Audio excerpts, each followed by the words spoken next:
আজকে দেখবো আমার আসল বন্ধুকে। বন্ধু আরিফ। এতে গেলে কল দিয়ে দে। হ্যাঁ কি দে? বন্ধু জরুরি 5,000 টাকা দরকার, দিতে পারবি?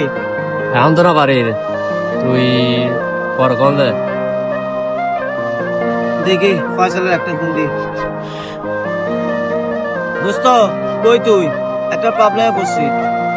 গাড়ি নিয়ে বন্দরে যাই রে দোস্ত, পরে কথা বলি, রাখ।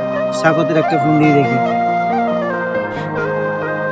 দোস্ত কই আছিস তুই? খুব দরকার ছিল। কোথায় আছিস? আমি আসতেছি।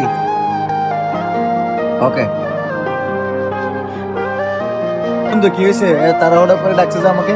বন্ধু এই মুহূর্তে ইমার্জেন্সি আমার 5,000 টাকা দরকার। ধর বন্ধু, তোর কত টাকা লাগবে এখান থেকে গেলো?